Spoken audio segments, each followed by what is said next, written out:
Hello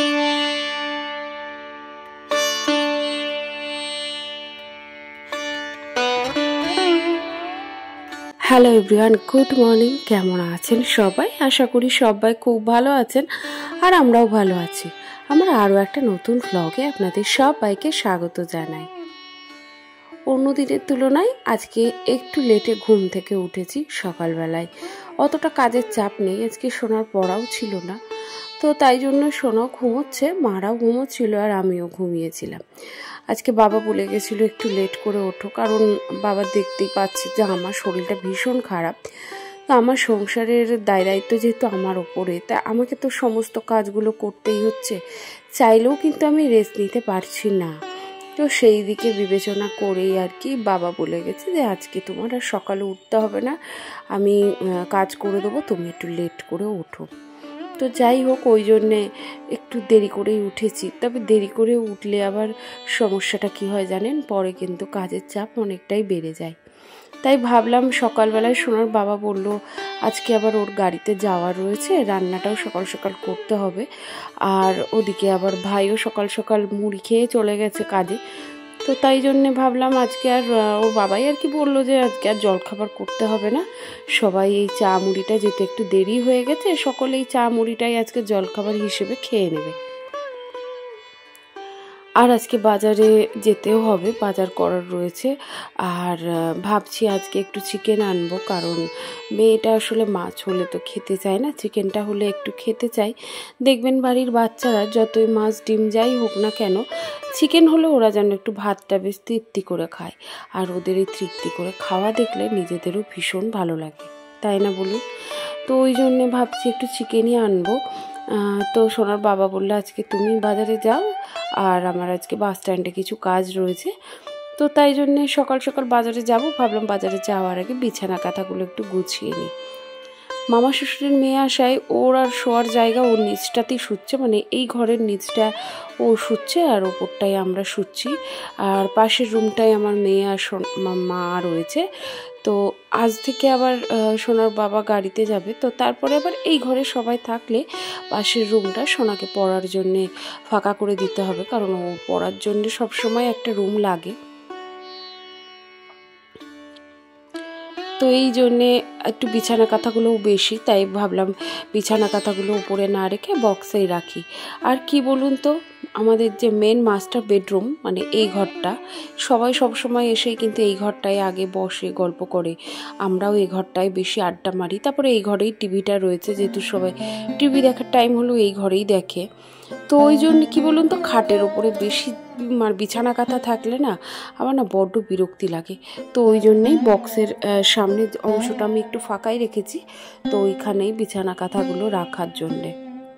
আর বক্সের মধ্যে কি বলুন তো, সমস্ত জিনিস রাখা হয় ঠিকই, তবে একটু এলোমেলো হয়ে যায়। তবে যখন আবার বক্সটা খুলি তখন আবার সমস্তটা গুছিয়ে নিই। ঘরের মধ্যে দেখবেন বিছানাটা যদি গোছানো হয়ে যায় না, তাহলে দেখবেন ঘরের বেশিরভাগ জায়গাটাই যেন গোছানো টিপটপ থাকে। আর এরপরে দেখুন মানে মেঝে ফ্লোরটা আর কি ঝাড় দিয়ে রাখবো। যদিও আমাদের সকাল থেকে সারাদিনে 2 থেকে 3 বার ঝাড় দেওয়া হয়ে যায়, না আমিও দিই, আবার সোনার বাবাও দেয়। ও যখন বাড়ি থাকে ও ঝাড় দেয়, আবার কখনো মুছেও নেয়। আর ও বাড়ি না থাকলে আমিই করি। আর মাও দিতে চায়, তবে মাকে আমি দিতে দিই না, কারণ মা মানে করে ঠিকই, তবে কোনা কাঞ্চিগুলো খুব একটা ভালো করে তো পারে না, বয়স হয়ে গেছে, মানে ঝুঁকতে পারে না। তো ওই জন্য মা আবার এক এক সময় কষ্ট পায়, তো ওই জন্য আমি আবার এক এক সময় করেও দিতে দেয়। আমি মানে বললেও বারণ করলেও শোনে না। কি করে জানেন, ওই যখন আমি বাজারটা যাই, যখন দেখতে পাই না, তখন দেখি উনি ঘরদোর মুছে আমাকে বলে বৌমা আমি না সব করে দিয়েছি। বললাম যাক ভালো করেছো, আমার একটা কাজ কমিয়ে দিয়েছো। তো ওই জন্যে হয়ে যায়। বাড়িতে থাকলে কিছু কাজ আমি করি, কিছু কাজ সোনার বাবা করে, কিছু কাজ মা করে, তো মিলিয়ে মিশিয়ে সংসারের কাজগুলো ঠিক হয়ে যায়। তবে যখন আমার শরীর খারাপ থাকে তখনকার কথা বলছি, আর অন্যান্য সময় কিন্তু আমি এই কাজগুলোর দায়িত্ব নিয়ে সারাদিন টুকটুক টুকটুক করতে করতে কাজগুলো কিন্তু হয়ে যায়। তো এইভাবেই চলছে। শ্যামলী দিভাই বলেছে যে সত্যি আমার শরীরটা খুব খারাপ গো, আর চোখের তলায় কালিও হয়ে গেছে, মানে কালশিয়ে পড়ে গেছে। আসলে কি জানো, এই বেশ কিছুদিন ধরে মানে আমার ভীষণ আমার শরীরের উপর প্রেশার পড়ছে। তার আগে দিদিভাই অসুস্থ ছিল, সেও এসেছিল এখানে। তারপরে আমাদের ফ্যামিলির কাজকর্ম, তারপর বাড়িতে বিয়ে ছিল, ঠান্ডা লাগা, জ্বর, সর্দি, কাশি। আসলে কি বলো তো, আগে মা বাবার বাড়ি ছিল, তো মাঝে মধ্যে বেড়াতে যেতাম, সেখানে 2-4 দিন রেস্ট নিয়ে আসতাম, এদিক ওদিক যেতাম। আর এখন পরিস্থিতিটা এমন হয়ে গেছে, সংসারের কাজের চাপে কোথাও যাওয়াও হয় না, সেখানে গিয়ে যে 2 দিন থেকে আসবো বা রেস্ট নেবো সেটাও হয় না। আর মা বাবা না থাকলে রেস্ট নেওয়ার জায়গাটা মনে হয় থাকে না। আর শ্বশুরবাড়িতে হাজার চেষ্টা করলেও কিন্তু রেস্ট নেওয়া কিন্তু হবে না। এটা শুধু আমার নয়, এটা মনে হয় আমার মতো প্রত্যেকটা হাউসওয়াইফেরই গল্প। শ্বশুরবাড়িতে যদিও বাড়ির লোকেরা যদিও একটু রেস্ট দিতে চায়, কিন্তু নিজে থেকেই দেখবেন হয় না, মনে হয় এই কাজটা এখন করি, ওই কাজটা এখন করি, এই করতে করতে কোথাও যেন রেস্টের সময়টা পার হয়ে যায়। তো তো সেই কারণে কি বলুন তো, এই কটা দিন এত পরিমাণ শরীরটা খারাপ করছিল, তো কোনো রকমের সংসারের কাজগুলো করছিলাম আর শুয়েই থাকতাম, বা এদিক ওদিককার কাজ করতে করতে যেটুকু টাইম পেতাম শুতাম। তো সেইভাবে রেস্ট ঠিক হয় না। আর সংসারের কাজের চাপে কি বলুন তো, ওই কাজগুলো করতেই হবে, বাঁধা ধরা একটা নিয়ম, তো সেইটা করতে গিয়ে না রেস্ট কথাটা ঠিক আমার জীবন থেকে উঠেই গেছে। আর এই দেখুন এদিকে মা কী করছে দেখুন, আমার শরীর খারাপ বলে, মাও শরীর খারাপ, তবে আমার একটু লেট হয়ে গেছে বলে মা ঘরগুলো মুছে দিচ্ছে। তো মা ঘরগুলো মুছে দিল, আমি ঘর ঝাড় দিয়ে নিয়েছি, ওদিকে সোনার বাবা আরও একবার ঘর ঝাড় দিয়েছে। তো যাই হোক, ওদিকে সমস্তটাই হয়ে গেছে। তো এখন সবজি কাটছি, বাজার থেকে এসেছি, আজকে চিকেনই নিয়ে এসেছি মায়ের জন্য, মাছ। আর এপাশে ভাতটাও বসিয়ে দিয়েছি। তো আমার ফ্রিজের মধ্যে আদা রসুন পেস্ট করাই থাকে, আজকে আবার সেটাও নেই, কারণ মধ্যে বিয়ে ছিল, বিয়ের জন্য সমস্ত ফ্রিজ আর কি ফাঁকা করে রেখেছিলাম, তো তার জন্য আর করাও হয়নি। তবে বিয়ে থেকে বাড়ি এসছে অনেক দিন, কিন্তু রসুন পেঁয়াজটা খুব একটা প্রয়োজন হয়নি বলে পেস্টটাও করে রাখা হয়নি। তো এই যে আজকে একটু করব উচ্ছে আলু ভাজা, চিকেন আর মায়ের মাছটা হবে। আর চিকেন হলে তো আমাদের দুভাবে হয়, কারণ আমার সোনা কিন্তু আমাদের রান্নাটা খায় না, ওর জন্যে সম্পূর্ণ আলাদাভাবে রান্না করে দিতে হয়।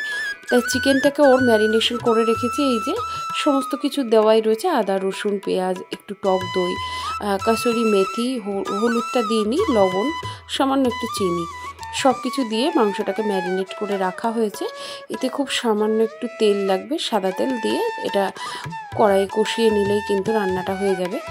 আর এপাশে আমাদের চিকেনটা যেভাবে নর্মালি চিকেন ঝোল হয় সেরকমই হবে, একটুখানি মাখো মাখো টাইপের হবে, খুব যে একটা ঝোল হবে তাও না, আবার একদম যে শুকনো হবে সেটাও না, কারণ আজকে আর ডাল তরকারি অন্য কোনো অপশন নেই, তাই জন্যে একটু ঝোল ঝোল রাখা হয়েছে। তো এটা সোনার বাবাই রান্না করেছে, আর মেয়ের মাংসটা আমি করলাম।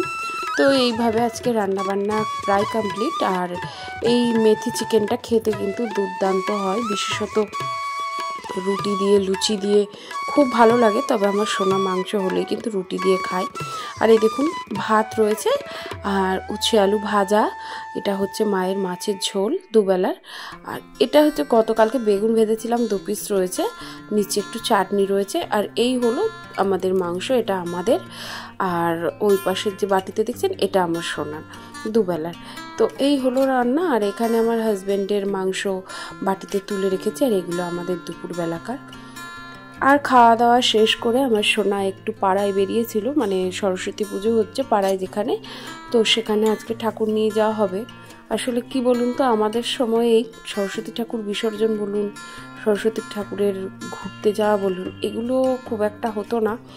ওই দিনের দিন পুজোর সময় দিনের বেলায় যেটুকু ঘুরতাম সেটুকুই। আর এখানে ওরা এই যে 2 বান্ধবী মিলে একটু পার্কে এসেছিল, পার্ক থেকে ঠাকুর দেখে। আসলে আমাকে বলেছিল একটা দিন যদি আমি ঠাকুর দেখাতে তাকে নিয়ে যাই, কিন্তু কি বলুন তো, ঠাকুর দেখানোর দিনকেই আবার মায়ের ডাক্তার দেখানো পড়েছিল, তো সেই জন্য মিলিয়ে আর যাওয়া হয়নি। আমারও খারাপ লাগছিল যে একটা দিন আমাকে বললো ঠাকুরটা দেখিয়ে নো, তাও হলো না। তো আসলে মানুষ তো আমি একটা, তো দায় দায়িত্ব সকলের দায় দায়িত্ব নিতে নিতে কখন যেন এই কাজগুলোও চাপা পড়ে যায়, নিজের শখের কাজ বা নিজের মেয়ের একটু ভালো রাখার দায়িত্ব। তো তো কি করব বলুন, সব সময় জয়েন্ট ফ্যামিলিতে থাকতে গেলে না নিজেরটা ভেবে চিন্তে করলে হয় না, কখনো কখনো তাদের ইচ্ছে মতোও চলতে হয়। তো যাই হোক, ওদিকে সোনা বাড়ি এসছে, আর আসার পর তার একটু মনটা খারাপ ছিল যে আমি তাকে ঠাকুর দেখাতে নিয়ে যাইনি। তবে আমিও চেয়েছিলাম, কিন্তু হয়ে ওঠেনি পরিস্থিতির চাপে। আর এই তো এখন একটু চা করে দিচ্ছি। যাই হোক, রাগটা হয়েছে, রাগটা ভাঙানোর চেষ্টাই করছি। তবে খুব একটা রাগ করে থাকে না, ওই অল্প কিছুক্ষণ রাগ হয়, তারপরে কিন্তু রাগটা মিটেও যায়। এই দেখুন, তো এদিকে এখন রুটি করব। রাত্রিবেলায় সোনা মাংস হলেই কিন্তু রুটি খাই, দিনেও রুটি চেয়েছিল, তবে আমার আর রুটিটা করে দেওয়া হয়নি। তাই এখন এই দেখুন রুটিটা ভেজে নিচ্ছি। আর এরপরে খাবার দাবার গরমও করে রেখেছি। বাবা আজকে খাবার নিয়েই মোটামুটি অফিসে চলে গেছে 8:30 নাগাদ, আর এখন প্রায় ওই 8:35-40 বাজে। তো রুটিটা করে ওদিকে মাদেরকেও খেতে দিয়ে দেবো, আর সোনা খেয়ে পড়তে বসবে, তাই জন্যে আমরাও খাওয়া দাওয়াটা একটু সকাল সকালই সেরে নেবো। আর এই তো রুটি করে একদম রান্নাঘর পরিষ্কার করেই ওদেরকে খেতে দিয়ে দিয়েছি।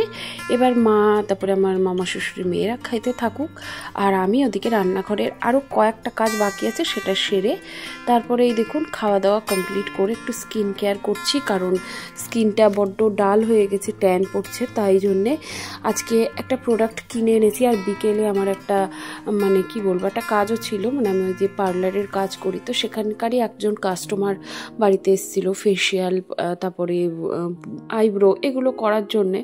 সেগুলো করার পরে তারপরে মনে হলো যে না, নিজের চেহারাটার দিকেও একটু নজর নেওয়া দরকার। তাই জন্যই দেখুন আজকে একটা ফেস প্যাক কিনে এনেছি। আমি আগে ব্যবহার করি, দেখি কীরকম, তারপরে আপনাদেরকে রিভিউ দেব। ভীষণ ভালো দেখেই মনে হচ্ছে, তবে আরও 2 দিন আমি যাক তারপরে আপনাদের সাথে রিভিউ দিয়ে দেবো। আর এই যে ফেস প্যাকটা লাগিয়ে নিলাম, বেশিক্ষণ না, মুখটা শুকিয়ে গেলে একটু রাব করে ধুয়ে নিলে তারপরে একটা নর্মালি ময়েশ্চারাইজার লাগিয়ে নেবো, ব্যাস। তাহলেই কিন্তু আমার স্কিন কেয়ার মোটামুটি কমপ্লিট। আর এই দেখুন স্কিনটা আগের তুলনায় একটু ভালো হয়ে গেছে। তো যাই হোক, আজকের ভিডিওটি আপনাদের কেমন লাগলো অবশ্যই কিন্তু জানাবেন। যদি কোথাও ভালো লেগে যায় প্লিজ একটি লাইক করে দেবেন। আর এই ধরনের ভিডিও যদি আরও দেখতে চান চাইলে চ্যানেলটিকে সাবস্ক্রাইব করে রাখতে পারেন। আর যারা যারা অলরেডি সেটা করে ফেলেছেন আমার পক্ষ থেকে অসংখ্য ধন্যবাদ আর প্রচুর ভালোবাসা জানাই সবাইকে। প্রত্যেকের বিভিন্ন রকমের কমেন্ট আমাকে করছো, প্রত্যেকের কমেন্ট পড়ে আমি সত্যি খুব মোটিভেট হই আর নতুন নতুন ভিডিও করার মোটিভেশন পাই। সবাই খুব ভালো থেকো আর সুস্থ থেকো, আর আমাকে এইভাবেই ভালোবেসো, পাশে থেকো, আর এরকম সুন্দর সুন্দর কমেন্ট করে আমাকে মোটিভেট করো। আর এই তো সমস্ত কমপ্লিট। মুখে একটা ময়েশ্চারাইজার দিয়ে নিলাম, ওই জনসন বেবি। তো যাই হোক, চলুন আজকের ভিডিওটি আমি এখানে শেষ করছি, আর আবারও দেখা হবে নতুন একটা ভিডিওর সাথে। ততক্ষণের জন্য সবাই খুব ভালো থাকবেন, সুস্থ থাকবেন। Good night.